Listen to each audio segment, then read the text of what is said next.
Hello everyone, আসসালামু আলাইকুম।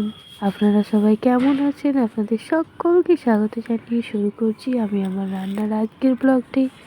আপনারাও কি আমার মতো এইভাবে ঘুগনি খেতে পছন্দ করেন? চলুন তাহলে রেসিপিটি দেখা যাক। কিভাবে হেলদি সহজ সরলভাবে চটজলদি এই ঘুগনিটি বানানো যায়, চলুন আপনাদের সাথে শেয়ার করি। তো ফার্স্টেই যেটা করতে হবে, ঘুগনি বলতে মটরের যে কলাই, সেই কলাইটা 10-12 ঘন্টা ভিজিয়ে রাখতে হবে এবং তারপরে মটরের কলাই এবং আলু নুন হলুদ দিয়ে ভালো করে প্রেসার কুকারে 2-3টে সিটি মেরে নেবেন। তারপরে কড়াইতে বা প্রেসার কুকারে পরিমাণ মতো তেল দিয়ে আদা রসুন দিয়ে লঙ্কা, হলুদ, ধনে, জিরে, পরিমাণ মতো লবণ, টমেটো কুচি, ধনেপাতা কুচি এবং কাঁচা লঙ্কা কুচি দিয়ে ভালো করে মশলাটা কষিয়ে নেব এবং একটু মিট মশলা, কাশ্মীরি লঙ্কা অবশ্যই দেবেন। ভালো করে কষিয়ে নেওয়া হয়ে গেলে এবার আমি দিয়ে দেবো সিদ্ধ করে আগে থেকে রাখা মটরের কলাই এবং আলু এবং ভালো করে কষিয়ে নেব।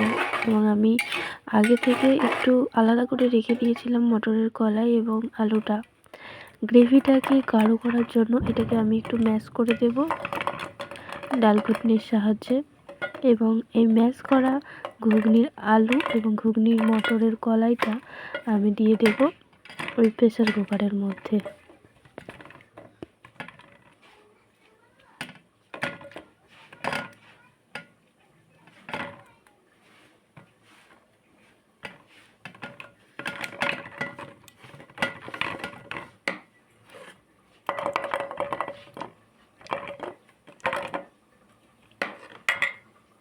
আমার ঘোটা হয়ে গেছে, এবার আমি এটার মধ্যে অ্যাড করে দিয়েছি এবং একটু পরিমাণ মতো জলও দিয়ে নেব। দেওয়া হয়ে গেলে 2টো সিটি মেরে নেব। লবণটা একটু চেক করে নেবেন ঠিক আছে কি না।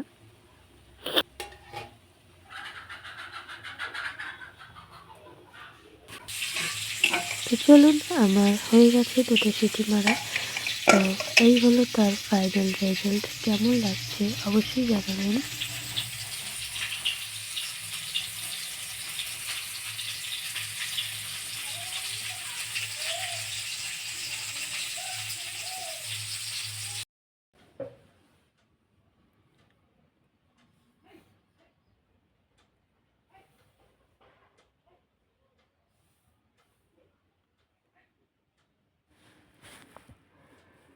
রেডি হয়ে গেল চটজলদি সুস্বাদু বাড়িতে বানানো ঘুগনির রেসিপিটি। আপনাদের ভালো লাগলে অবশ্যই লাইক, কমেন্ট, শেয়ার করে জানাবেন।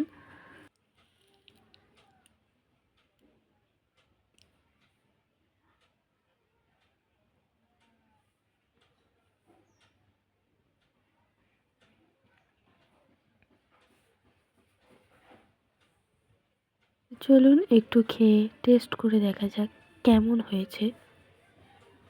বিসমিল্লাহ। আমার তো খুব ভালোই লেগেছে। আপনারাও বাড়িতে বানিয়ে দেখবেন, কেমন লাগলো অবশ্যই জানাবেন।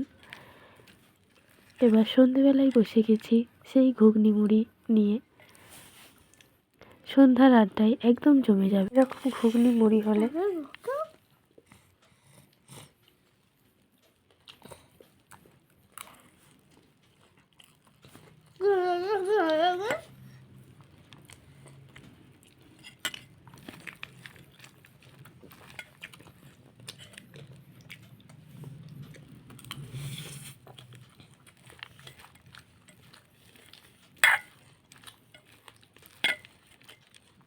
আমার ভিডিওটি আপনাদের ভালো লাগলে অবশ্যই লাইক, কমেন্ট, শেয়ার করবেন, সাবস্ক্রাইব করে পাশে থাকবেন। আল্লাহ হাফেজ।